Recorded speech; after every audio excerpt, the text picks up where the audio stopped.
My wife kept coming home late from the office every night. When I finally went there myself, one locked conference room changed my marriage forever. For the first 7 years of our marriage, Emily had never given me a reason to doubt her. She always called as she was running late, always smiled when she walked to the front door, and somehow managed to make our small apartment feel like home no matter how stressful life became. But everything changed after she accepted a promotion at her company. The late nights started quietly, once a week, then 3 times, then almost every single evening. Every excuse sounded reasonable. Emergency meetings, demanding clients, quarterly reports, unexpected deadlines. I believed every word because I loved her. Looking back now, I realize trust can sometimes blind you more effectively than any lie ever could. At first, I tried to ignore the uneasy feeling growing inside me. I cooked dinner, alone, while her plate grew cold on the table night after night. My phone stayed silent, except for short text messages that always arrived at nearly the same time. Running late again. Don't wait up. Those 5 words became part of my daily routine. Friends insisted that ambitious careers demanded sacrifices, and I repeated their advice to myself whenever doubt crept into my mind. Yet something about her distant smile, her exhausted eyes, and the way she avoided simple conversations made me feel like I was slowly losing the woman I had married. Everything became stranger the night I accidentally called her office. The receptionist politely informed me that most employees had already left over an hour earlier. I immediately told myself there had been a misunderstanding. Maybe Emily had stepped out with coworkers or attended a client dinner. When she finally arrived home close to midnight, she repeated the same explanation about an important strategy meeting. I smiled, kissed her forehead, and pretended everything was normal. Inside, however, the first crack had appeared in the foundation of our marriage, and I could no longer pretend I hadn't noticed it. The following week, curiosity defeated my patience. Instead of going home after work, I drove toward Emily's office building just before 9 o'clock. Most of the parking spaces were empty, their silence contrasting sharply with the busy streets outside. Only a handful of lights remained on inside the towering glass building. I watched from across the street, expecting to see employees finishing paperwork or security guards making their rounds. Instead, I noticed something unusual. Every floor was dark except the executive level, where one conference room remained brightly illuminated behind closed blinds. I entered the building calmly and introduced myself to the security guard, explaining that my wife had forgotten her charger home. He checked the employee directory, frowned slightly, then shrugged. Most people left hours ago, he said. Only a few executives are upstairs. His words made my heartbeat quicken. Emily wasn't an executive. She had only recently become a department manager. I thanked him, stepped into the elevator, and watched the glowing floor numbers rise one by one while countless possibilities raced through my mind. The executive hallway felt strangely silent. Expensive paintings lined the walls, and every office stood empty. At the very end of the corridor, however, I found a large conference room with its lights still on. The door was locked from the inside.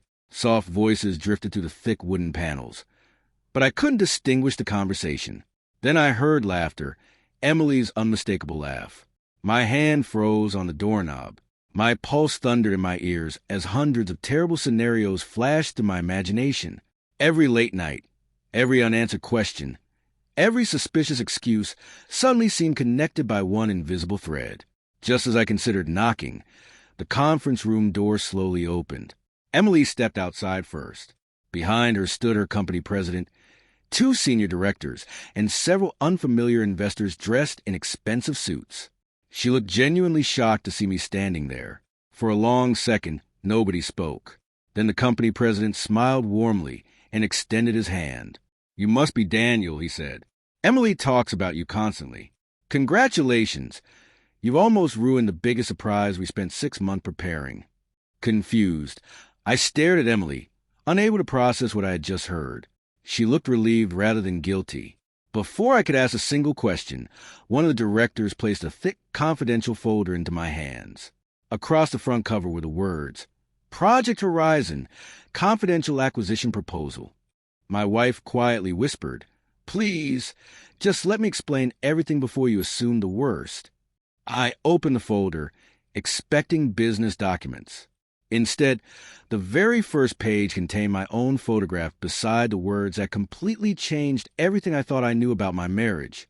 I stared at my own photograph for several seconds, unable to understand why it was sitting inside a confidential business file. Emily gently took the folder from my hands and asked everyone else to give us a few minutes alone. The executives quietly stepped into the hallway, leaving only the two of us inside the conference room. My mind was still trapped in the worst conclusions, but the fear on Emily's face wasn't a fear of someone caught lying. It was a fear of someone whose biggest surprise had just been destroyed. She took a deep breath before speaking. Daniel, everything you've imagined these past few weeks is wrong. Every late night has been because of this project, and because of you. Emily opened the folder again and revealed dozens of documents, architectural drawings, financial reports, and handwritten notes. She explained that the company had secretly been acquiring a struggling manufacturing business, the very factory where my late father had worked for over 30 years before it closed. The investors planned to transform it into a technology training center that would create hundreds of local jobs. Emily had discovered that I often spoke about how much that place meant to my family, so she secretly convinced the board to name the center after my father. The entire project had been hidden because the acquisition involved strict confidentiality agreements that could have collapsed if any information leaked. As I slowly turned the pages, I found letters Emily had written months earlier, photographs of my father that she had secretly collected from my mother, and even sketches for a memorial garden beside the new building. She admitted that every late night had been spent negotiating with investors, reviewing contracts, and protecting the surprise until the announcement ceremony. The executives had insisted that nobody outside the project, including spouses, could know anything before the deal officially closed.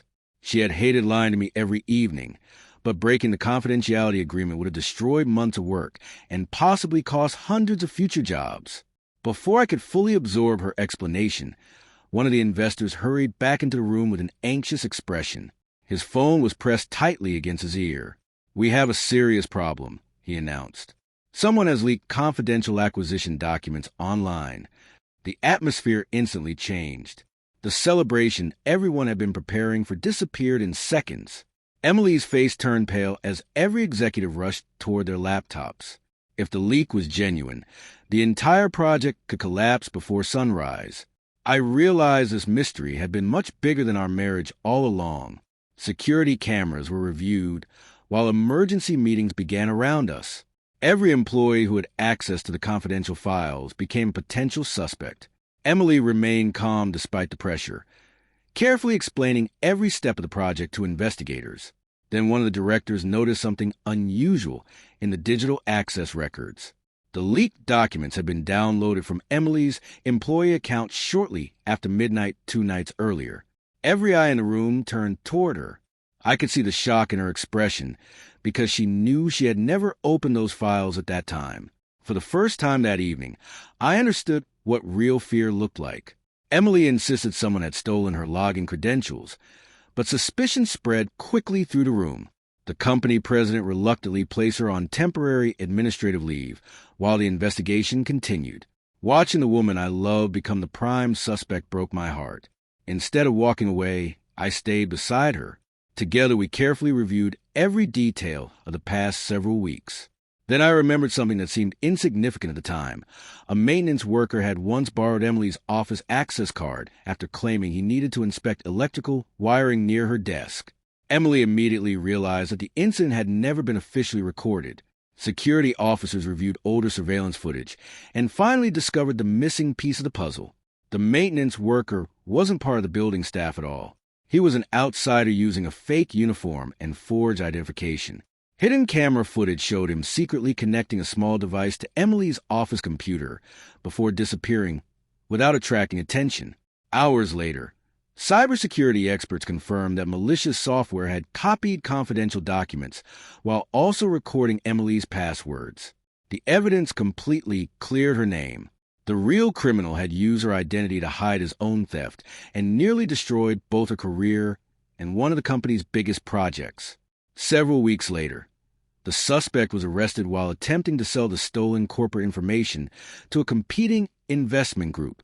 With the investigation complete, Project Horizon officially moved forward. On the day of the grand announcement, hundreds of local residents gathered outside the restored factory. A large curtain slowly dropped from the front entrance, revealing a bronze sign that read, "The Michael Carter Innovation Center." Seeing my late father's name displayed above the building overwhelmed me with emotion. Emily quietly squeezed my hand as tears filled both our eyes. The surprise she had protected for months had finally become reality. Driving home that evening, I realized how close I had come to destroying my own marriage because I allowed unanswered questions to become certainty inside my mind. Emily admitted she should have trusted me enough to explain that strict legal agreements prevented her from sharing details, even if she couldn't reveal the project itself. We promised each other that silence would never again replace honest communication, no matter how difficult the circumstances became. Trust, we learned, isn't simply believing someone when life is easy. It is choosing conversation before suspicion when life becomes confusing. Months later, the Innovation Center opened its doors to hundreds of students beginning new careers. Every time we visited, I watched young people walk through the entrance bearing my father's name and remembered that locked conference room.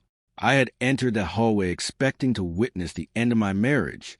Instead, I discovered the greatest expression of love my wife had ever shown me. The door I believed was hiding betrayal had actually been protecting hope, sacrifice, and a future built on kindness. Sometimes the biggest secrets aren't meant to hurt us.